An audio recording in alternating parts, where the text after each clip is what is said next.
Welcome to this very special edition of the KJ Masterclass Live, the show which ensures that you profit from your time spent here with experts, either through their industry insights, information, or simply learning from them.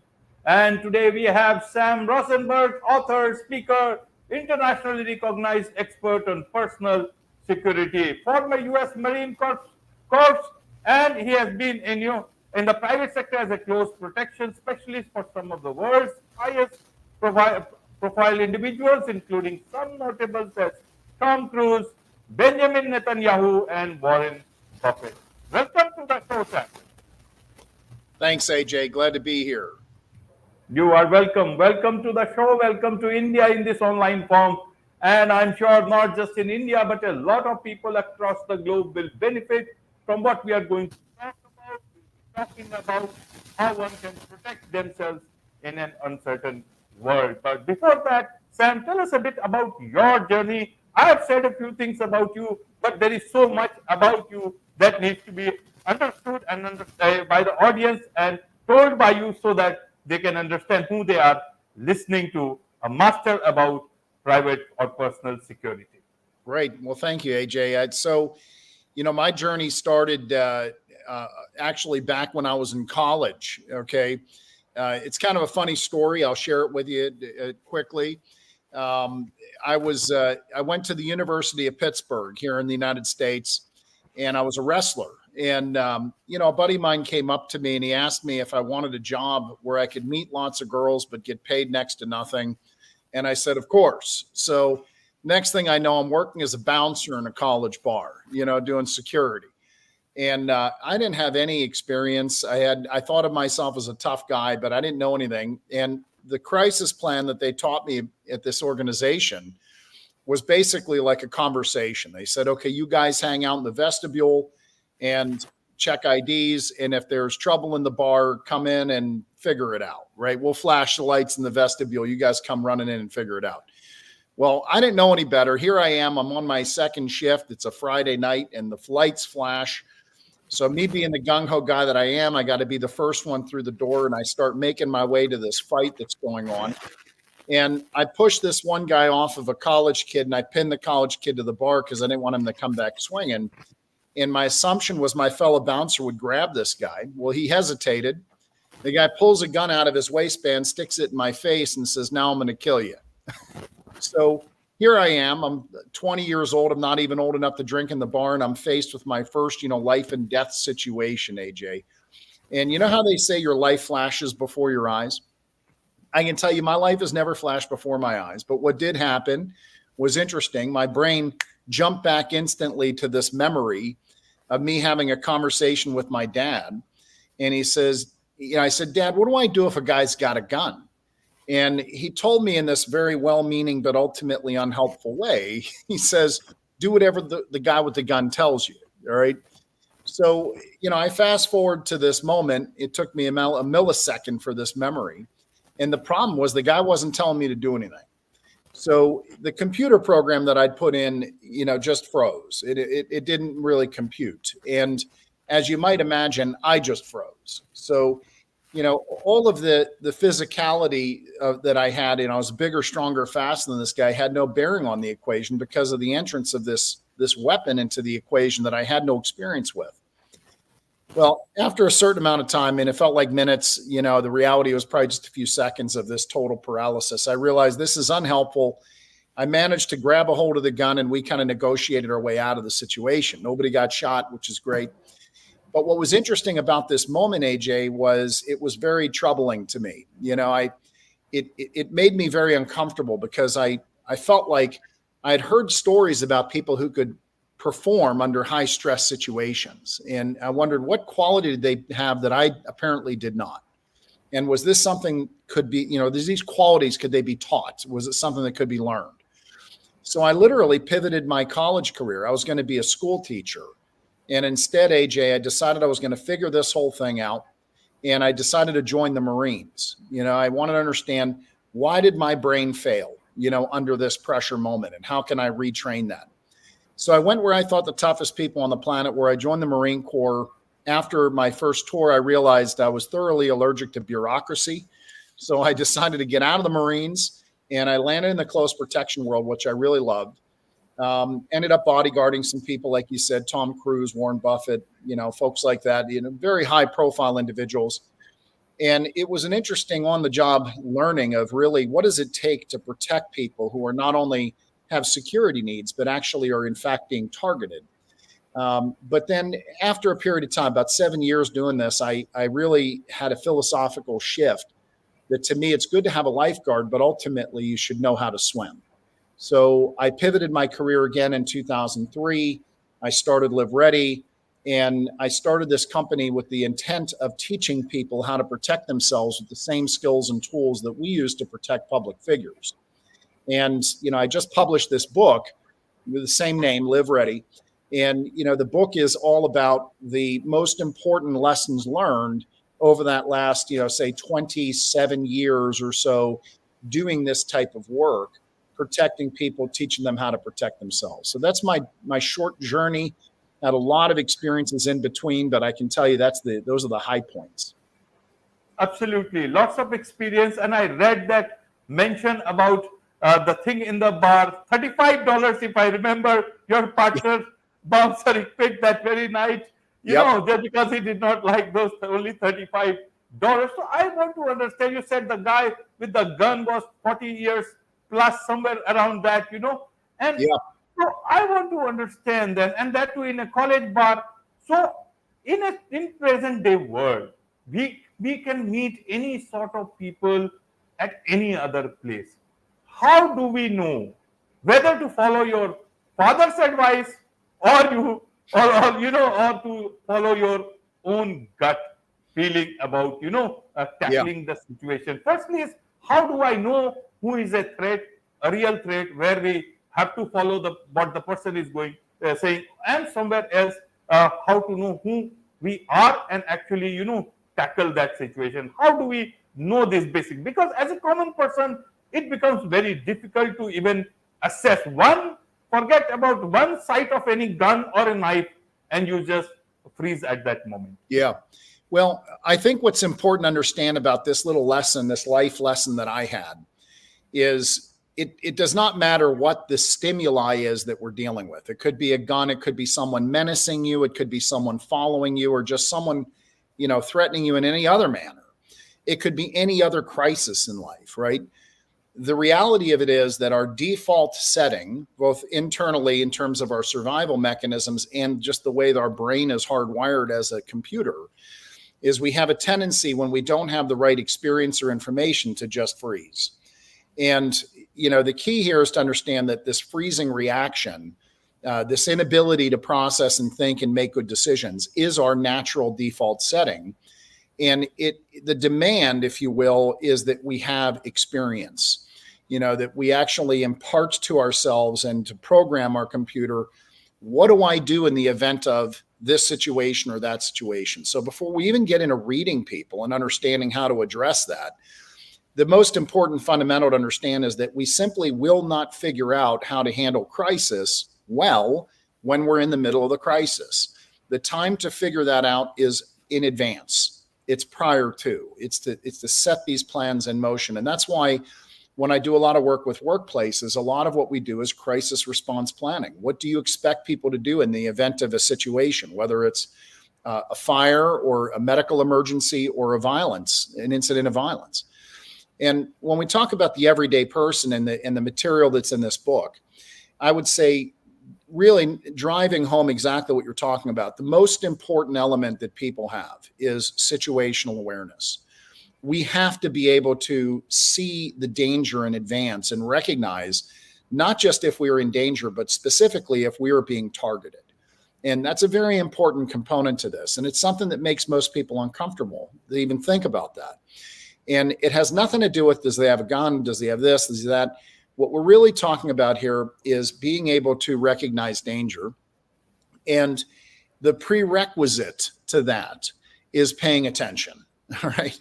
I meet so many people on a regular basis, AJ, and they're international travelers, or they're people they say, I'm all over the world. I pay attention to my environment. I'm always aware.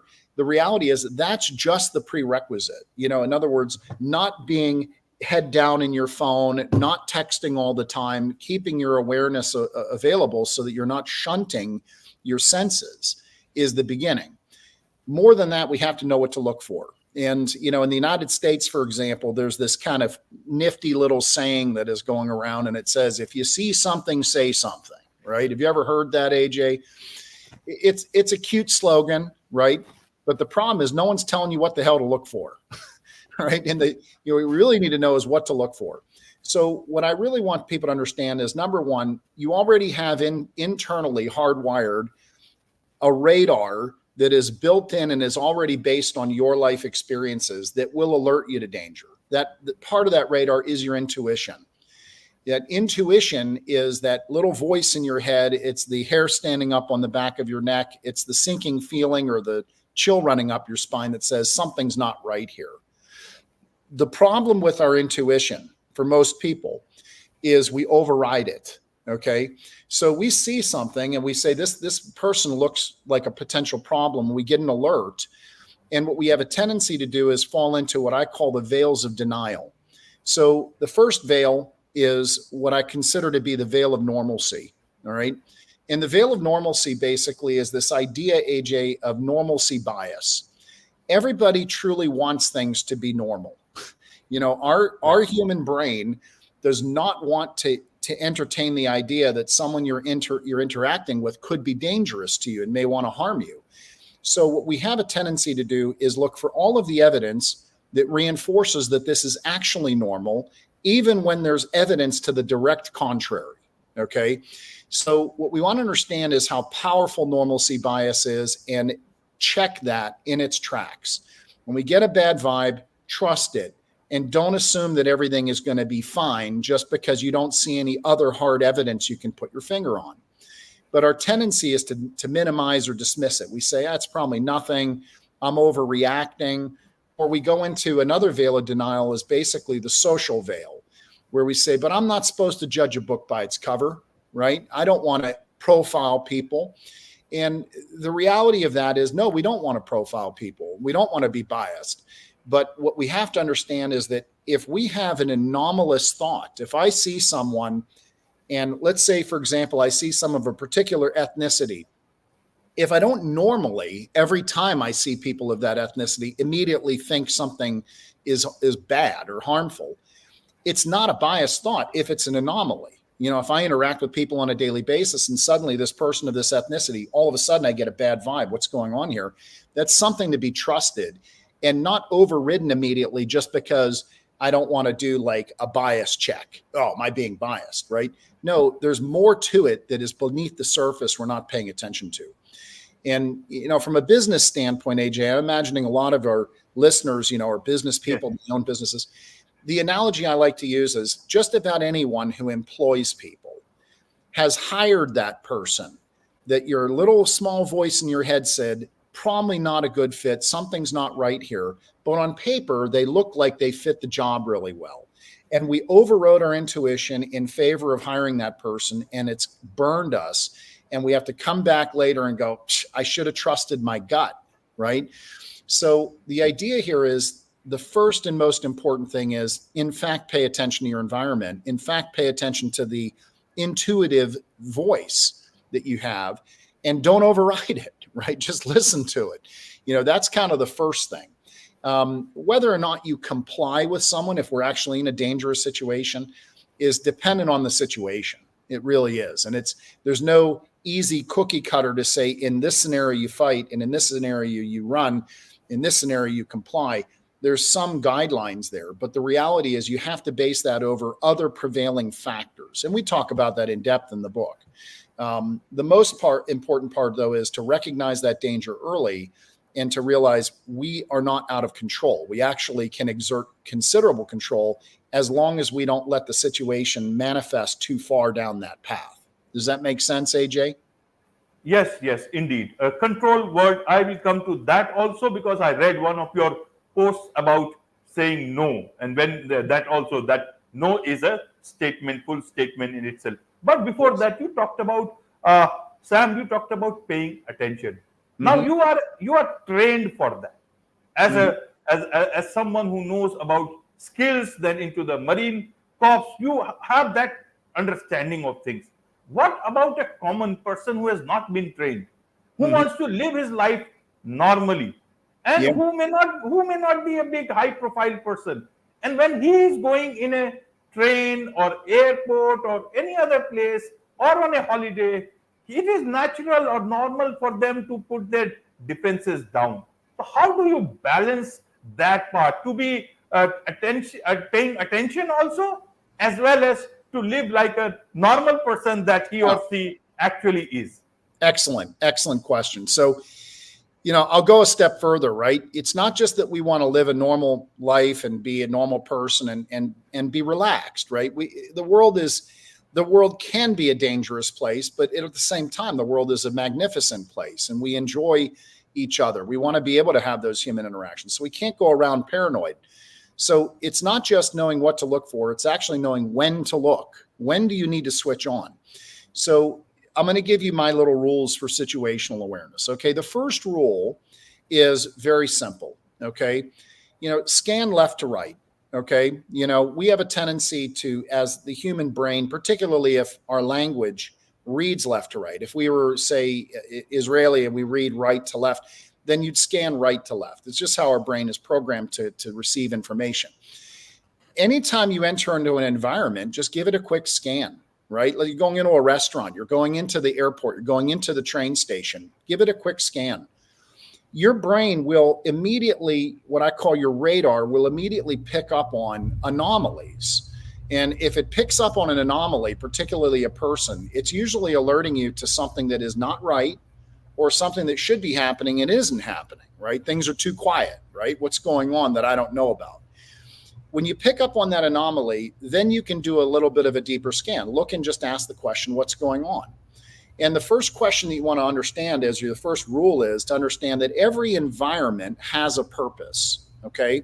So, for example, a parking lot, right? What is a parking lot used for? You park the vehicle, you get into the store, you come out, you drive away, right? Well, if you're entering into that environment and you look and you see someone that attracts your attention, and you look at them and you realize they're not using the environment for its intended purpose. They're loitering around, whatever it is. They're not actually moving about the way most people would.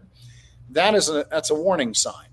Now, if you look at them and you say, well, they're just waiting for a ride, you can kind of tell the difference between someone who's waiting for a ride and someone who is, for example, watching who's coming and going. And that leads us into the next rule, which is to watch for the watchers.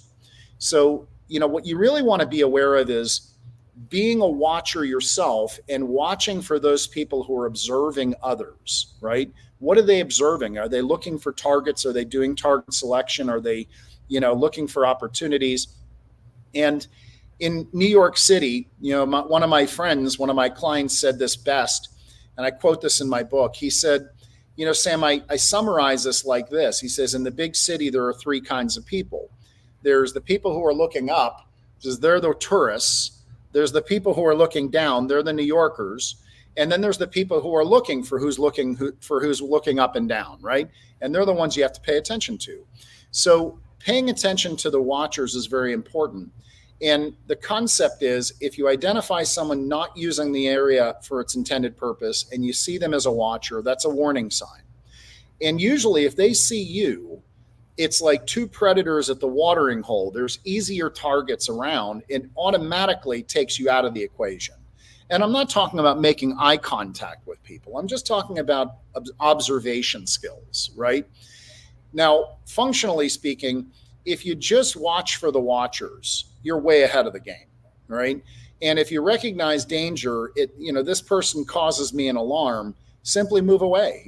Get yourself away from that scenario. Take your family out of there. Don't leave yourself in that harm's way. AJ, the thing that I see most commonly is not just people not paying attention. It's that people, when they recognize danger for what it is, freezing and inaction, they don't know what to do. They haven't even thought to themselves ahead of time, if I run into trouble, what is my action plan? And that goes back to the first thing we talked about, of that having a simple process in mind of, I'm just going to get away from this. Now, the idea here is, when do you switch on is another part of the question.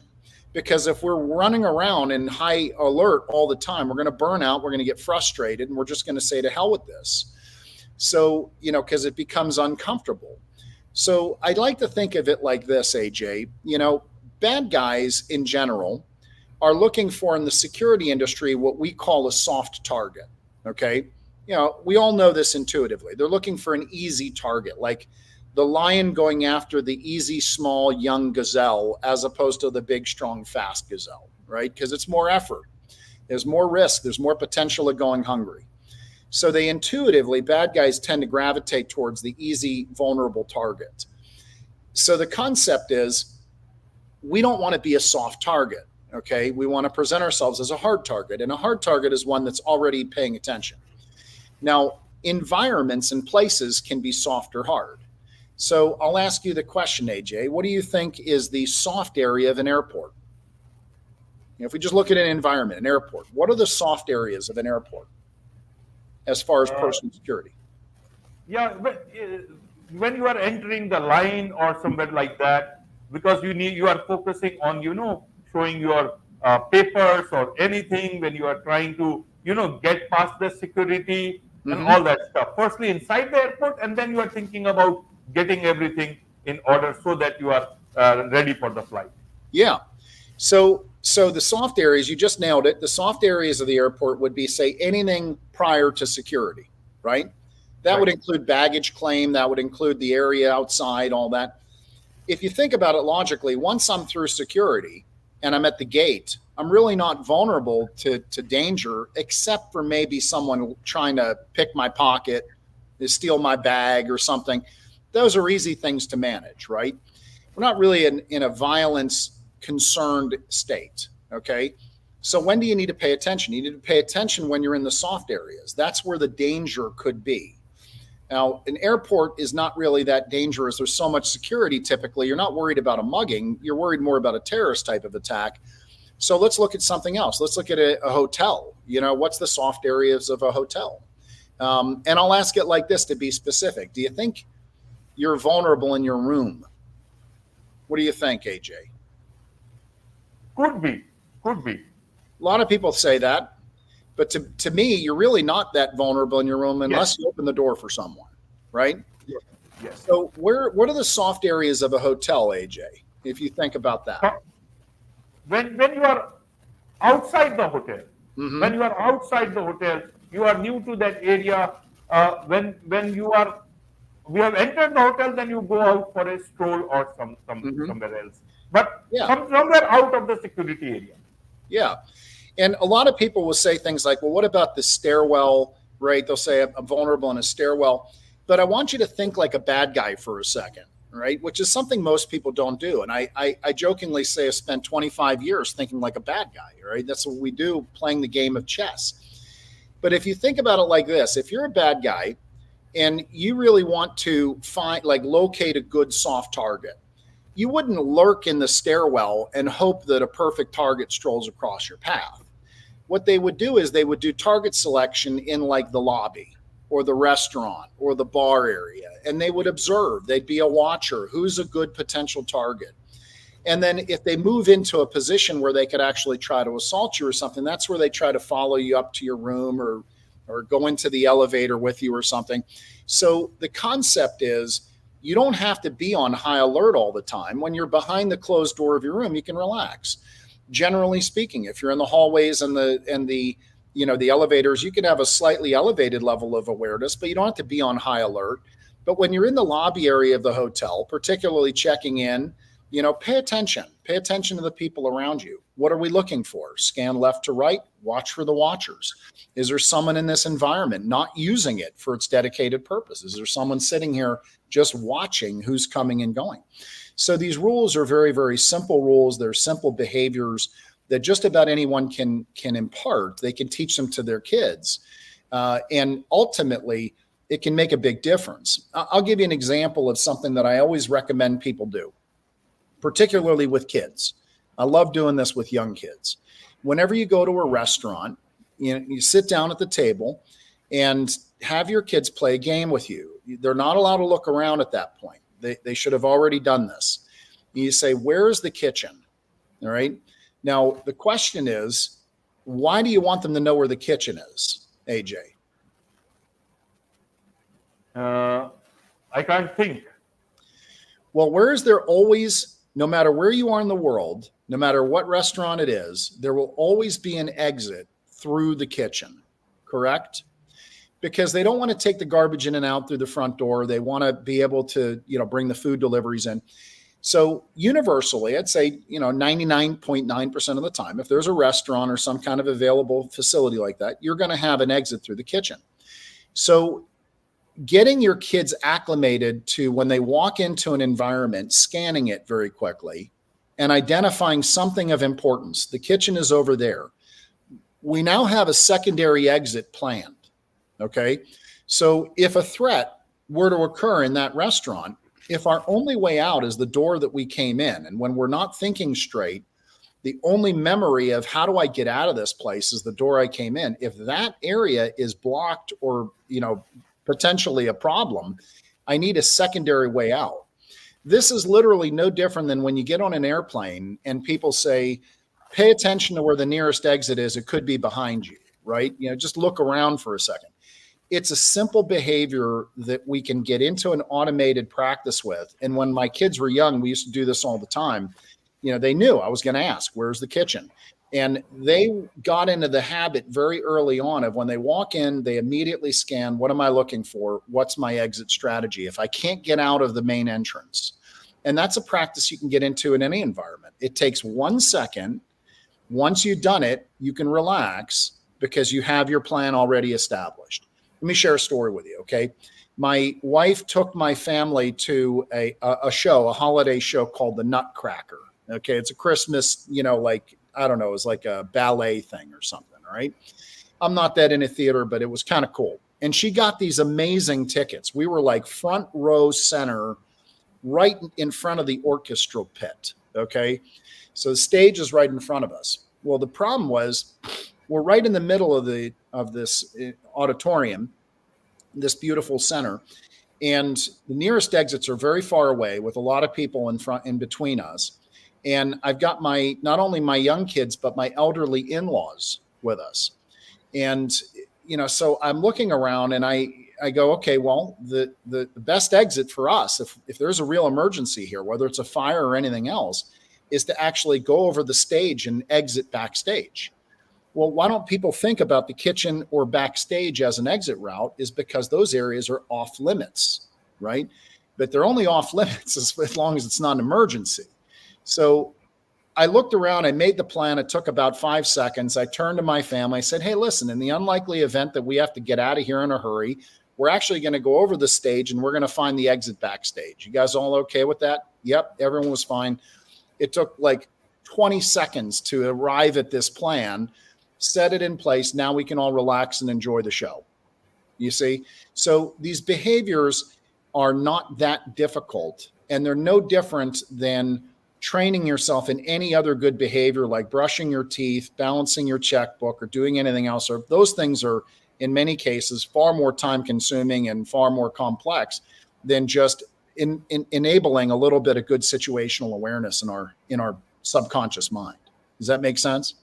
Yes, indeed, Sam. Now, one question that comes to my mind is that you have given security, taken care of security for some of the top people in the world. Now, in today's time, uncertain times, who is more vulnerable? Is it the common man, or is it these big people who have got so much of security around them? Who should be more worried? Well, I definitely think that everyday people need to take personal responsibility for their security.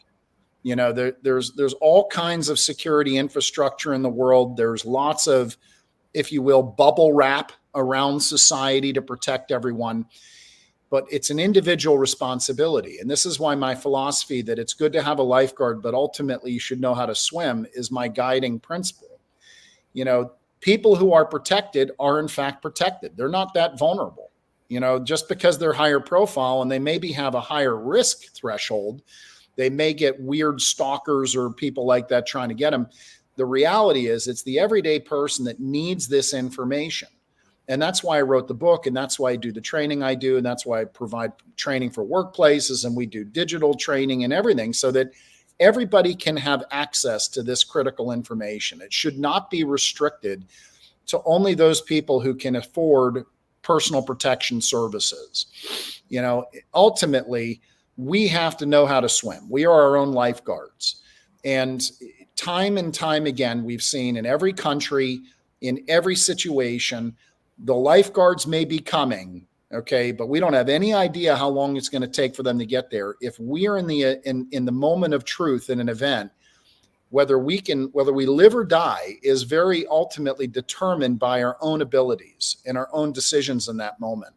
So it's absolutely critical in today's uncertain world that people learn how to protect themselves, how to protect their families, what their priorities are, and do it in a way that is not impractical, right? It has to be practical. Skill sets have to be easily assimilated. And that's what this book is all about. This book is really, it's not a martial arts manual. This book is about all of the soft skills and all of the important software that we have to program that are critical life skills to be aware, recognize danger, deal with bad people. We get into everything dealing with dangerous personalities. And this is something that a lot of people don't understand is that when we tend to think about personal security, I think most people think, well, what's the likelihood of me running into a mugger, right? Or a rapist or a mass killer or something. That's not just what we're talking about. What we're talking about are we deal with people every day. And some of these people do not have our best intentions at heart. All right. And that could be business people. It could be people that want us to be in business with them. It could be people that we're interacting with in the workplace. It doesn't matter what it is. We're dealing with people on a regular basis, and we have to understand how to recognize how to navigate dangerous personalities, even when that danger is not physical in nature. It's someone who may want to do you harm in other ways. I can think of no more valuable skill for a young woman, for example, and it's really doesn't matter gender, but it really specifically, historically, young women, how to recognize, for example, people who use charm and persuasion to create opportunities, right?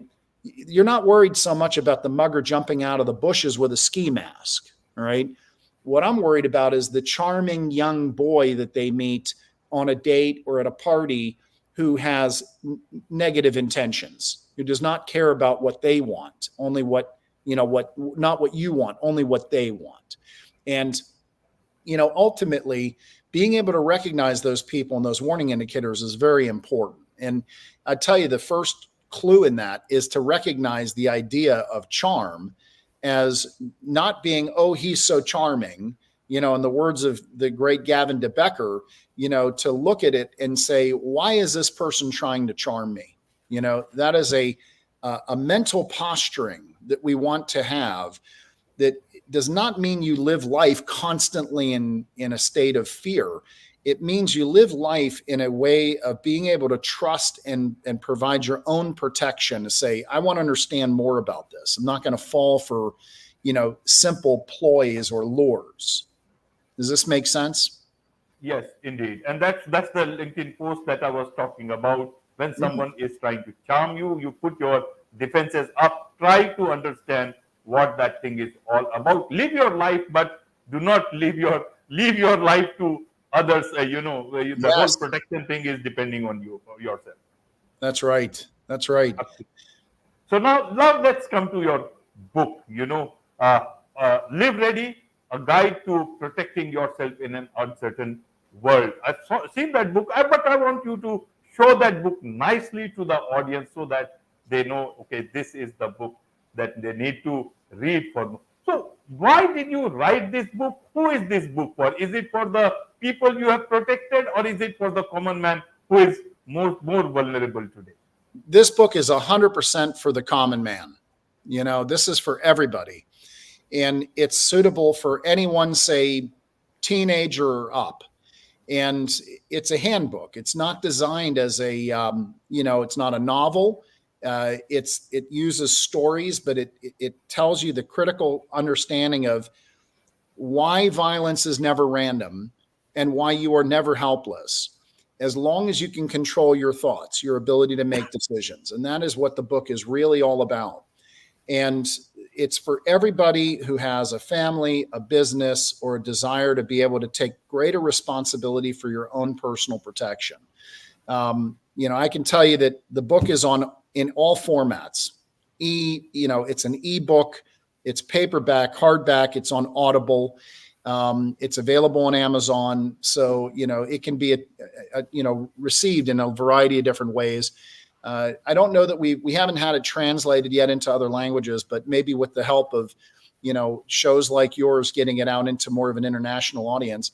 But what's interesting is the book is already international. So I can see where the publisher is sending copies, and it's already in, Europe, Asia, Australia. It's all over the place now. So I had a really wonderful comment from someone in Austria.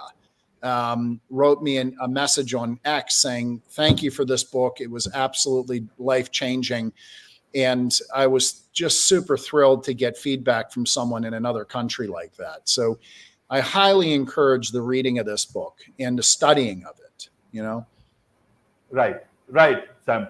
One thing that comes to my mind is that we meet so many people in our day-to-day life, on our work life, in the business, small business, even just a very small business, and you can meet people who may not be very good, with very good intentions. Mm-hmm. How do I look at the threat part of it? How do I assess whether a person, an individual, or someone around me is a threat, or is it just my intuition which is playing a bit of havoc with my system? How do you, because the balancing part is very important. Otherwise, I will not be able to live a proper life, a normal life, and I look everyone with suspicion. How do I do this? How have you dealt this in your book? Well, I mean, AJ, and we've talked about this in other ways, like tactics, but here's what the bottom line is trust your gut. So AJ, you might interact with, let's just say you interact with 100 people in a day. Say it's 1,000 people. It doesn't matter how many. If you interact with 100 people in a day, just out of curiosity, how many of those people might give you a bad vibe? Maybe one, yes. Maybe you get an uncomfortable feel. What's going on here? I don't really like what this person said or how they said it. Maybe not even that. You might go days and days without feeling that.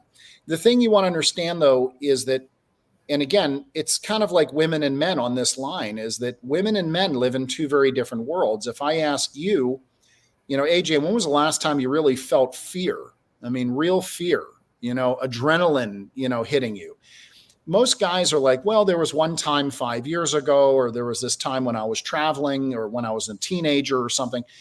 Women will say it was yesterday, it was last week. There's a different level of fear, if you will, in terms of how people interact with the world. And the goal is not to live in fear. The goal is to live with confidence, to live ready. And the idea here is that the number one rule is to trust your intuition and don't override it with normalcy bias, with social bias, or anything like that. Simply acknowledge your radar. When you get a bad vibe, you may not be able to put the evidence together. Why is this person causing me a degree of feeling of unease?